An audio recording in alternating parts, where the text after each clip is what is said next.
Gracias al Señor sean sus vidas, amados hermanos. Estamos contentos de poder celebrar una vez más nuestro culto de educación cristiana y aprender lo que la palabra del Señor tiene para nosotros. Estamos en la serie de Salvaguardando la Sana Doctrina. Y el día de hoy tenemos un tema muy interesante, como ya lo pudo notar, y el tema es el movimiento judeo-mesiánico. Me gustaría que me acompañara en la base bíblica que corresponde a Gálatas capítulo 3, versículo 28 y versículo 29. Dice la escritura: ya no hay judío ni griego, no hay esclavo ni libre, no hay varón ni mujer, porque todos vosotros sois uno en Cristo Jesús. Y si vosotros sois de Cristo, ciertamente linaje de Abraham sois y herederos según la promesa. Le damos una oración al Señor para iniciar con nuestra lección del día de hoy. Te damos gracias, amantísimo Padre Celestial, por la oportunidad que nos das, Señor, de meditar en tu palabra y de poder estudiar, Señor, una de las corrientes, oh Dios, que ha afectado en estos últimos tiempos, Señor, a la iglesia cristiana. Rogamos, Señor, que tú nos ayudes y que nos dirijas para poder conocer, Señor, el origen de este movimiento judeo-mesiánico. También abra nuestro entendimiento, Dios, y nuestro corazón para apreciar la salvación que hemos recibido por la fe. Gracias, Señor, por ese derramamiento de gracia sobre nuestras vidas y que podamos apreciar este hermoso regalo. Permítenos, Señor, también que nuestra voluntad sea tocada, de manera que podamos actuar con el fundamento de tu palabra ante la influencia de este movimiento, Señor, y que podamos reafirmar nuestra identidad como tu iglesia, oh Dios. Recibe toda la gloria y la honra. Dispuestos estamos para tu obra en nuestra vida, Señor. Amén.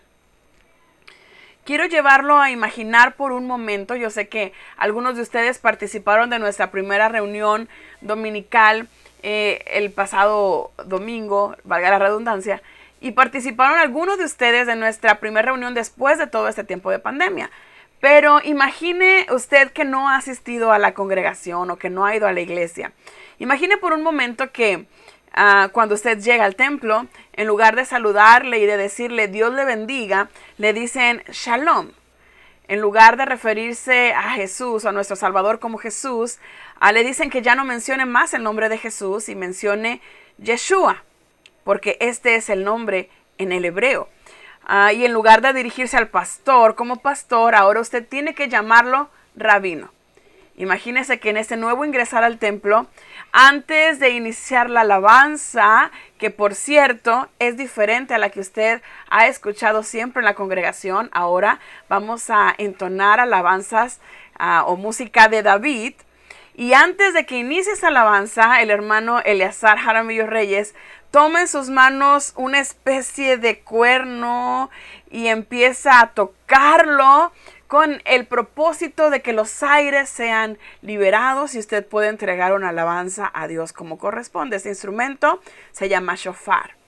Y entonces cuando usted observa a su alrededor se da cuenta que los hermanos ahora usan una especie de manto sobre de ellos que le llaman talit, y el pastor aparece con ese manto y además aparece con una gorrita sobre su cabeza, y aunque trae su traje, encima de todo eso trae esta indumentaria tan distintiva.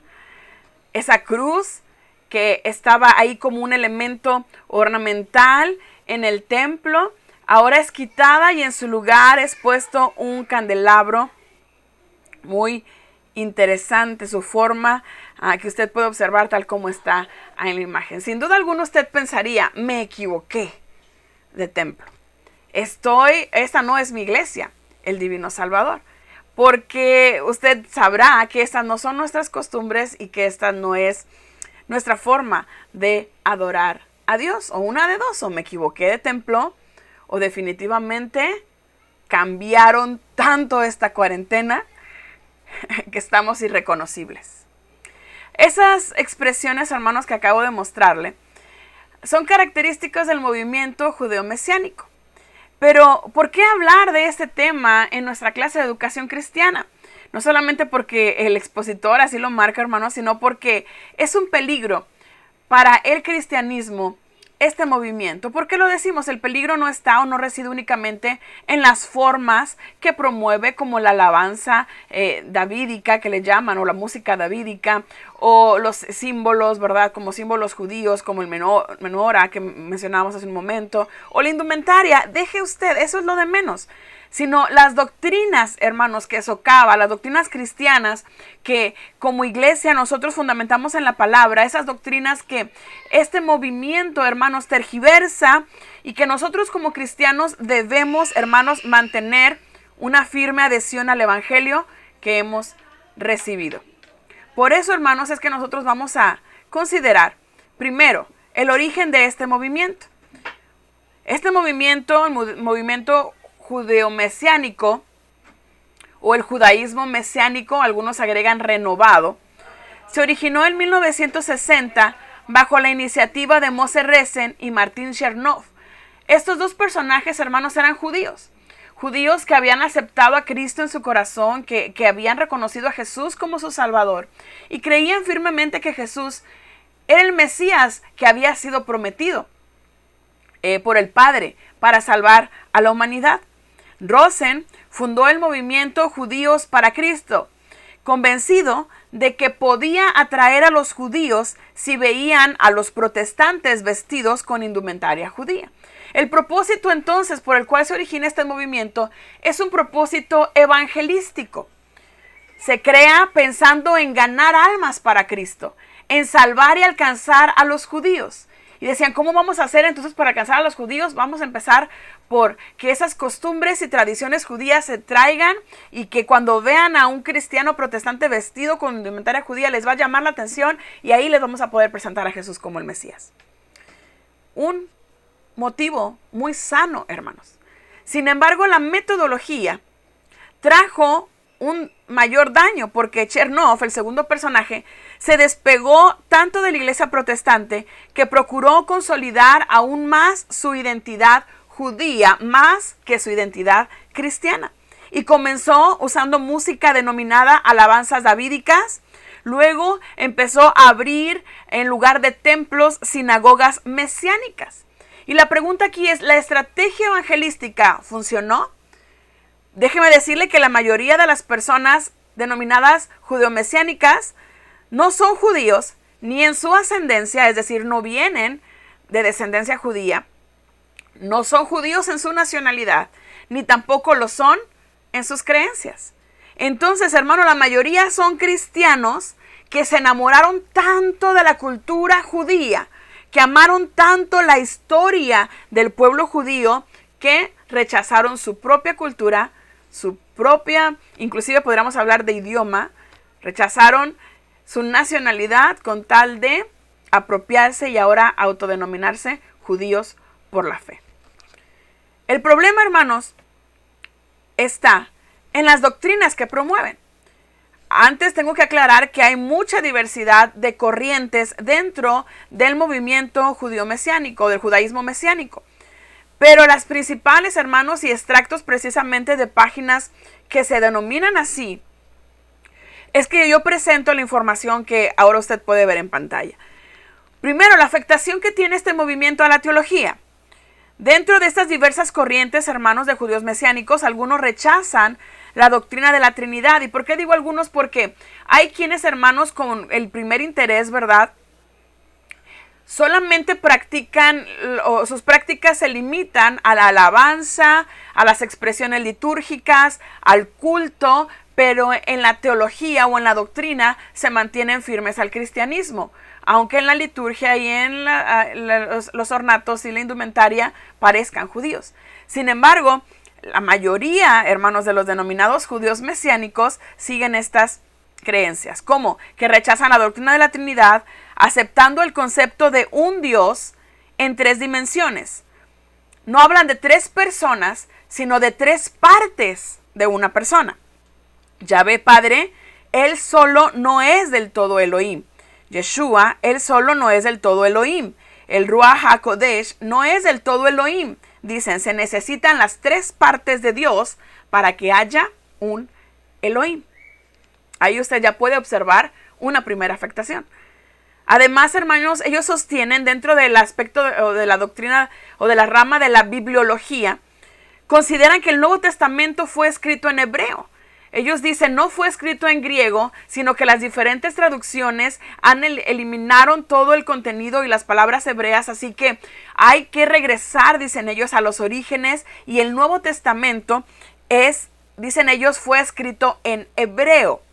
Además, la mayor parte de los mesiánicos creen que la observancia de la Torah, es decir, que la Torah o la ley de Moisés, al practicarla, causa santificación.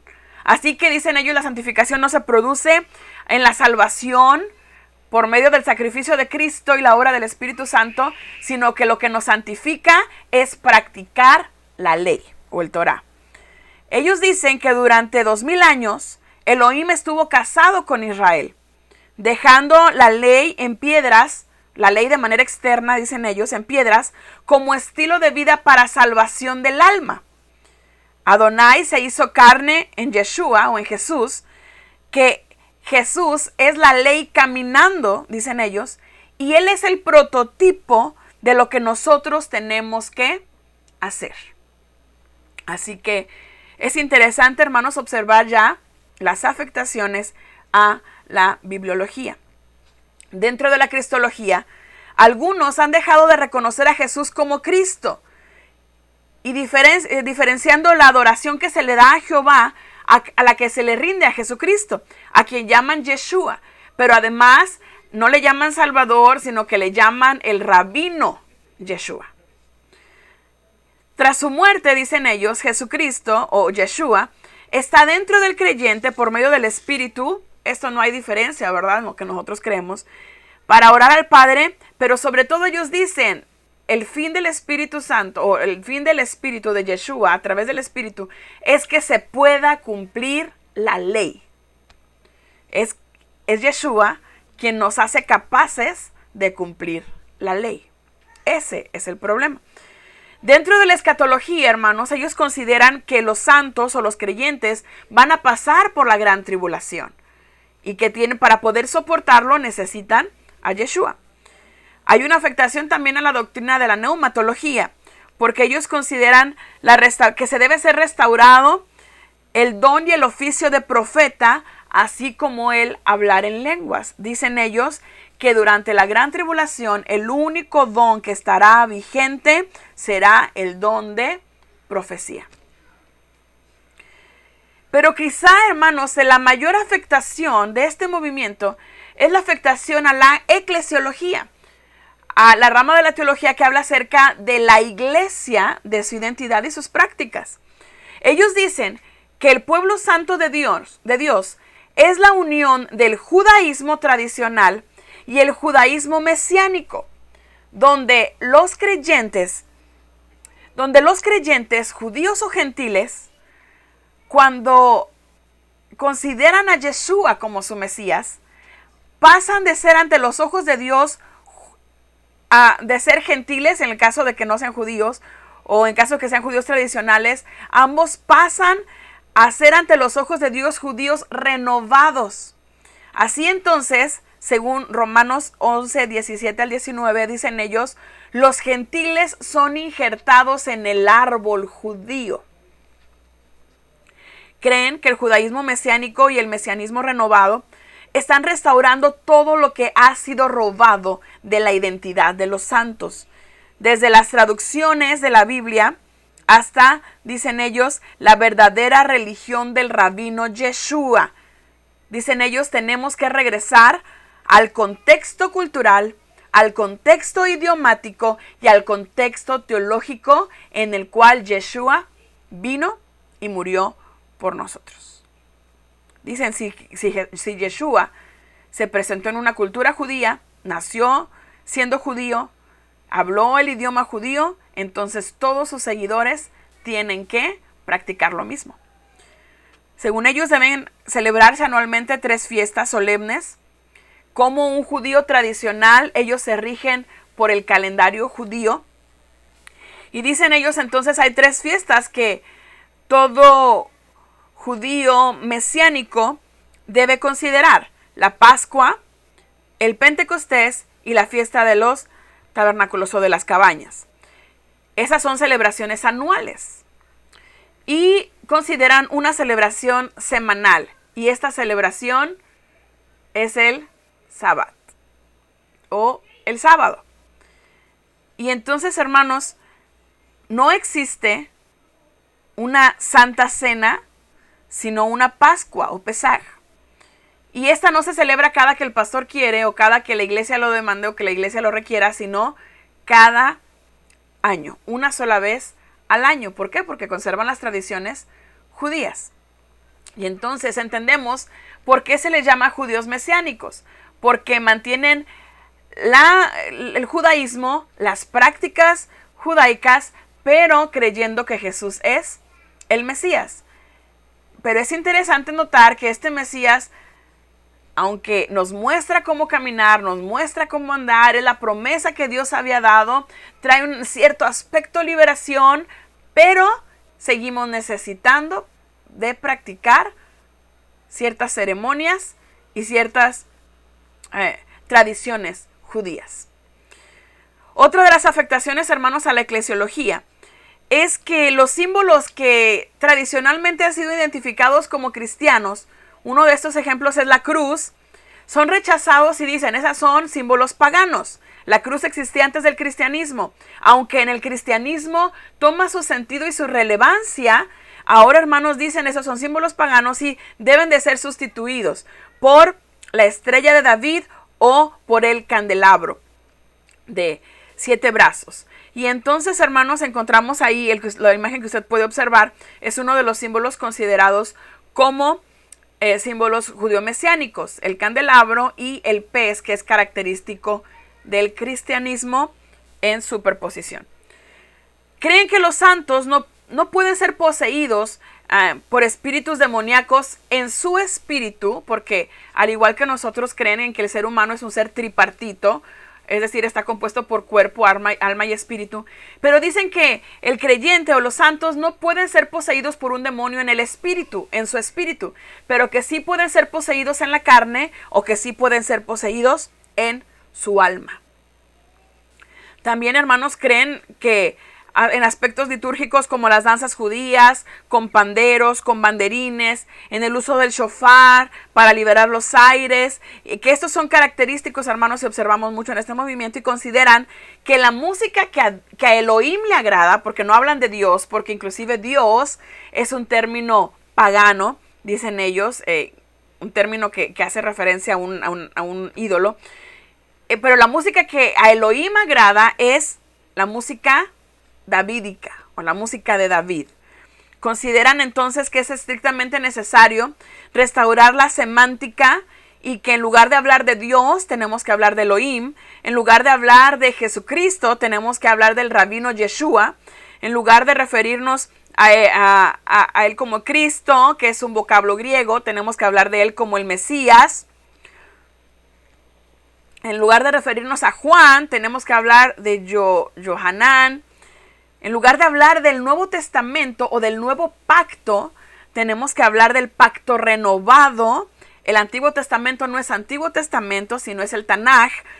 La Torá, pues es la Torá en lugar de la ley de Moisés. En lugar de hablar de la cruz, tenemos que hablar de la estaca o el madero.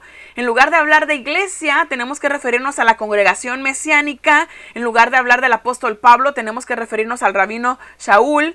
Y en lugar de referirnos a nosotros como cristianos, como creyentes, tenemos que referirnos a nosotros como judíos por fe, entre otras muchas sustituciones en nuestras expresiones que tienen que ser sustituidas.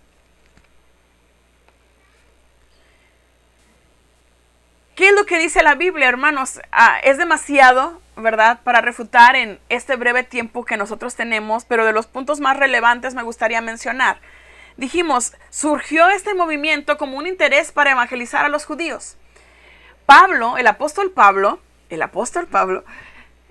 tuvo ese mismo interés al ser judío. Dice que él quiso llevar el evangelio a los suyos, a los de su misma nacionalidad, pero que constantemente le rechazaron, y él entendió que había sido llamado para ser apóstol de los gentiles. Debemos de evaluar, hermanos, los medios de evangelización y sus efectos secundarios. A veces por querer ayudar a Dios, por pensar que el evangelio no es poderoso por sí mismo, no tiene el poder en sí mismo que el evangelio tiene, ideamos estrategias de evangelización que lejos de alcanzar a los perdidos, nos hacen perder nuestra identidad como salvos o como alcanzados. Y entonces, hermanos, todo este movimiento y toda esta herejía a partir de un buen interés por evangelizar. Debemos entender que quien salva las almas es Jesucristo. Debemos entender que quien nos da el poder para que nuestra predicación sea efectiva es el Espíritu Santo. Debemos de entender, hermanos, que no hemos de idear un cristianismo a la manera del mundo o a los modelos de las personas que deseamos alcanzar, sino que Dios puede y ha de transformar los corazones de las personas para que le acepten como Salvador, y suficiente es el poder de Dios. No caigamos en ese peligro. Tengamos cuidado y evaluemos los medios de evangelización y consideremos sus efectos secundarios. Es importante, hermanos, que nosotros, para salvaguardar la sana doctrina, escudriñemos las Escrituras en la totalidad de su mensaje. Primero debemos entender que el Nuevo Testamento fue escrito en griego. ¿Por qué? Porque fue dirigido en su mayor parte a gentiles cuyo idioma principal era el griego. Empezando, hermanos, por aquellas personas muchísimos años antes, cuando regresaron después del exilio. Dice la Escritura que hubo que poner intérpretes en medio de la congregación que tradujeran lo que se les estaba diciendo, porque o lo que estaba escrito en la ley en tiempos de Esdras y Nehemías, porque no conocían ya el idioma en el cual estaba escrita la ley. Es decir, que por la cultura en Babilonia, ellos habían dejado de practicar el hebreo, algunos habían nacido sin conocer el idioma hebreo, y ahora tenían que traducirle la ley a su idioma. En tiempo de Cristo, el idioma que estaba dominante era el griego. Y a las iglesias a las que se escribe, el idioma que practicaban y el idioma que hablaban era el griego. No hay evidencia para decir que el Nuevo Testamento fue escrito en hebreo. De hecho, las mayorías de las copias que hay sobre estas porciones del Nuevo Testamento están en griego. Y nosotros debemos entender, hermanos, que ese era el idioma principal que se hablaba. Porque el apóstol Pablo, como el resto de los apóstoles, entendían que Cristo debía de ser predicado en cada cultura y en cada idioma, y no se les podía obligar a los gentiles a hacerlo de una manera diferente. Además, hermanos, afirmamos la doctrina bíblica de la Trinidad, un Dios en tres personas. Y esto no es idolatría. Esto no es idolatría. Afirmamos y creemos, hermanos, por muchas evidencias que tenemos en la Escritura, en la doctrina de la Trinidad. Debemos de valorar la salvación por la fe que ha sido otorgada por Cristo. Juan 3:16 dice que es a los que creen en Él, que Dios ha dado su Hijo unigénito para que todo aquel que en Él cree no se pierda, mas tenga vida eterna. Y en este mismo capítulo se refiere constantemente, o en ocasiones varias, a la fe. ¿A qué es el creer, hermano? Y no es solamente a partir del Nuevo Testamento, sino que desde el Antiguo Testamento observamos que lo que era necesario para tener salvación no eran los rituales, no eran las ceremonias, no eran, hermanos, los sacrificios, sino el creer que Dios podía agradarse de la ofrenda que ellos presentaran. En todo caso, el medio para la salvación es la fe. Quiero que observe conmigo lo que dice Efesios capítulo 2, versículo 8 y versículo 9. Dice la Escritura: porque por gracia sois salvos por medio de la fe, y esto no de vosotros, pues es regalo o es don de Dios, no por obras, para que nadie se gloríe. No son nuestras acciones ni nuestra práctica de la ley lo que trae salvación. Lo que trae salvación sigue siendo la gracia maravillosa de Cristo, que al morir en el Calvario, al cumplir la ley, al cumplir toda la ley, hizo suficiente su sacrificio, dice Hebreos, una vez y para siempre, para poder expiar nuestros pecados y no tengamos nosotros que ir más a la ley. La santificación es por obra del Espíritu Santo.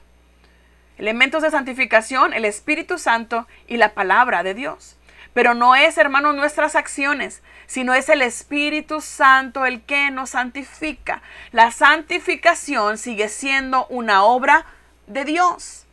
Es por su Espíritu que nosotros somos santificados. No es que yo lea mucho la palabra, no es que yo me porte muy bien, no es que yo practique toda la ley, sino es que yo me encomiende a Dios para que Él haga su voluntad en mi vida.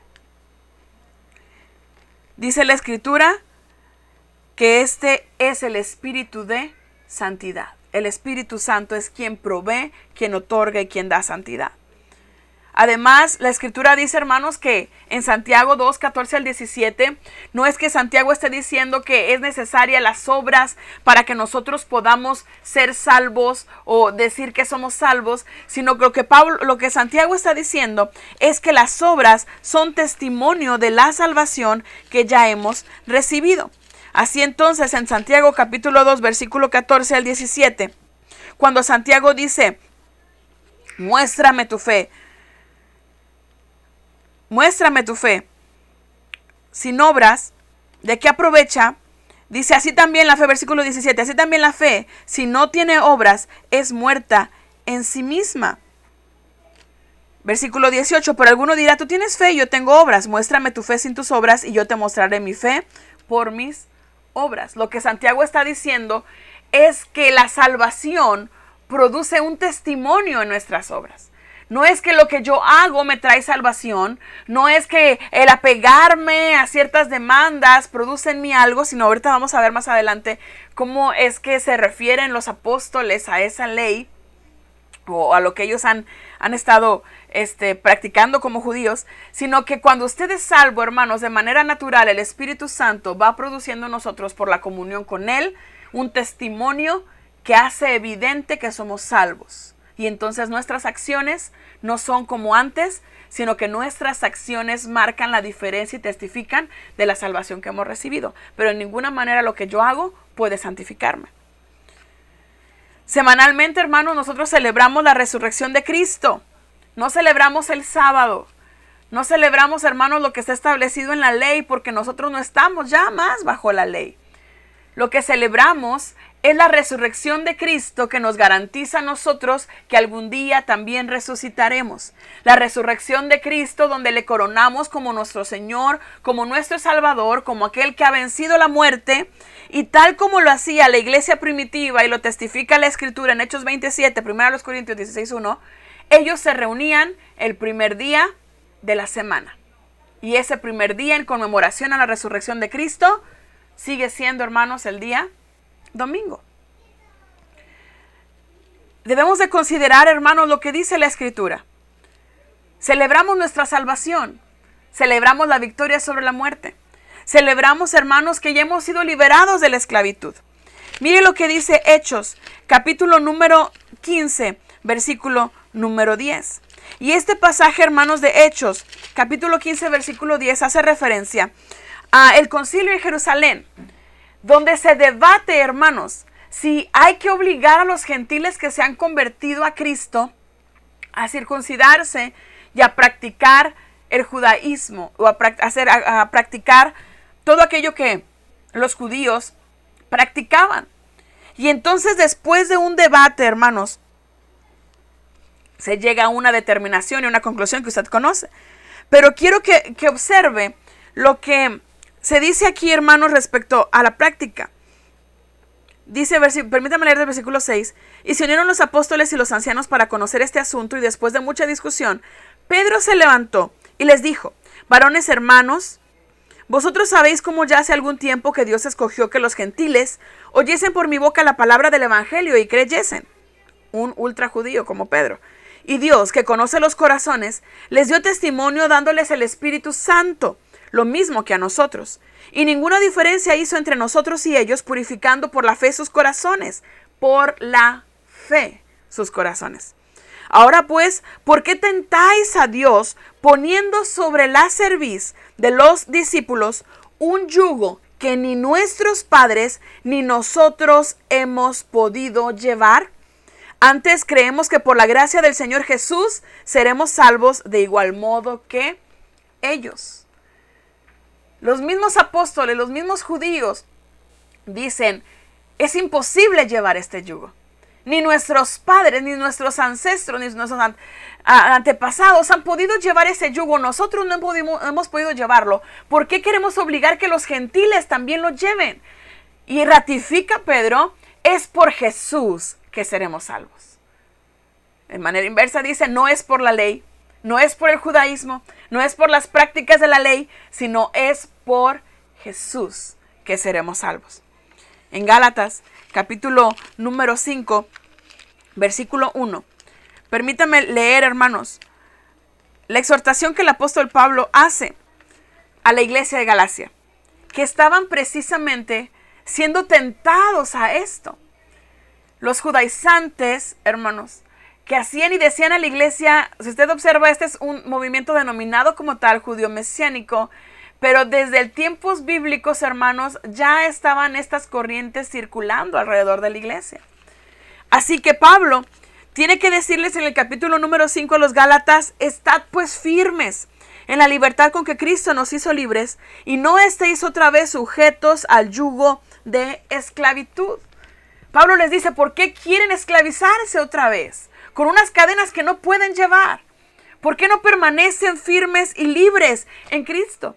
Debemos entender, hermanos, que Cristo nos ha dado salvación por fe, salvación por gracia. Si bien es muy hermosa la cultura judía, son muy hermosos los símbolos que encontramos en el Antiguo Testamento, la Escritura dice que todos esos símbolos eran solamente sombra de lo que habría de venir, y quien habría de venir era Jesucristo.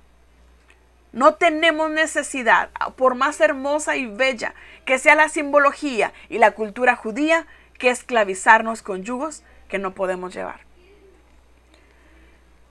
Debemos, hermanos, entender, dijimos, si la mayor afectación es hacia la identidad de la iglesia, hacia la eclesiología, debemos de conservar, mantenernos firmes en esa libertad y conservar esa identidad que como iglesia tenemos, como pueblo de Dios.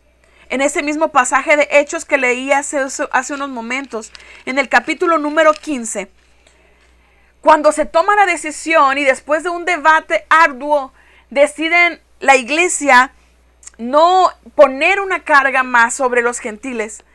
Observe lo que dice el versículo 23 y al versículo número 29. Los apóstoles y los ancianos, este fue el escrito que se envió a todas las iglesias. Los apóstoles y los ancianos y los hermanos, a los hermanos de entre los gentiles que están en Antioquía, en Siria, en Cilicia, salud. Por cuanto hemos oído que algunos que han salido de nosotros, a los cuales no dimos orden, os inquietan con palabras perturbando vuestras almas, mandando circuncidaros y guardar la ley, nos ha parecido bien, habiendo llegado a un acuerdo, elegir varones y enviaros a vosotros con nuestros hermanos Bernabé y Pablo, hombres que han expuesto su vida por el nombre de nuestro Señor Jesucristo. Así que enviamos a Judas y a Silas, a los cuales también de palabras os harán saber lo mismo. Observe lo que dice el versículo 28. Porque ha parecido bien al Espíritu Santo y a nosotros no imponeros ninguna carga más que estas cosas necesarias, que os abstengáis de lo sacrificado a los ídolos, de sangre, de ahogado y de fornicación, de las cuales cosas si os guardareis, bien haréis. Pasadlo bien. Desde tiempos bíblicos o desde la Escritura, hermanos, se nos está diciendo solamente absténganse de los ídolos. No practiquen o no coman sangre, porque este era un elemento relacionado directamente con la idolatría. Ni de ahogado, de fornicación, hablan de santidad hacia el cuerpo, que se mantuviesen firmes en Dios. Pero dice que Él es el Espíritu Santo quien ha determinado, dirigiendo a la iglesia, para que ellos se mantengan firmes en la fe en Cristo Jesús y que no practiquen la ley. No es necesario practicar la ley. Tenemos, como dice la Escritura en Hechos, constantemente que perseverar en la doctrina de los apóstoles, porque esta doctrina fue la que mandó el Señor Jesucristo que se enseñase por todo el mundo y que se guardase, que guarden todas las cosas que os he mandado, dijo el Señor Jesús. De otra manera hubiera dicho, guarden la ley, guarden las ceremonias, guarden las fiestas solemnes, guarden las prácticas judías. Pero el Señor Jesús se refería a sus enseñanzas de amor, de misericordia y de testimonio al mundo de que hay un Salvador, y ese es Jesucristo. La metáfora que se utiliza en Romanos, que el movimiento judío mesiánico utiliza para hablar acerca de que todos tienen que entrar a través del judaísmo. Claramente la Escritura dice en Romanos capítulo 11 que estos judíos que rechazaron a Cristo, que el judaísmo es una rama, o que son considerados los judíos pueblo de Dios. Pero también dice que a los judíos rechazar a Cristo, esa rama fue cortada y fue injertada una nueva, y esa es la iglesia. El judaísmo no es la raíz. El judaísmo es una rama. Y la iglesia es otra rama. Según Romanos, en la metáfora que utiliza, solo una metáfora, habla acerca de que ambos eran considerados pueblo de Dios. Los judíos, por la procedencia de Abraham, quien Dios había escogido como pueblo santo, pero ahora también la iglesia, a través del sacrificio de Cristo Jesús. Tanto la iglesia como el judaísmo es considerado en esta metáfora como una rama solamente. No es la raíz, no es la planta misma, sino una rama que claramente dice la Escritura puede ser desechada y puede ser cortada. En la exhortación que el apóstol Pablo hace a los Gálatas, les exhorta fuertemente en el capítulo número 3 y les dice: Gálatas, ustedes han sido tan insensatos que los han embrujado. ¿Quién los embrujó? ¿Quién los fascinó para no obedecer a la verdad? A vosotros, ante cuyos ojos Jesucristo fue presentado claramente como crucificado.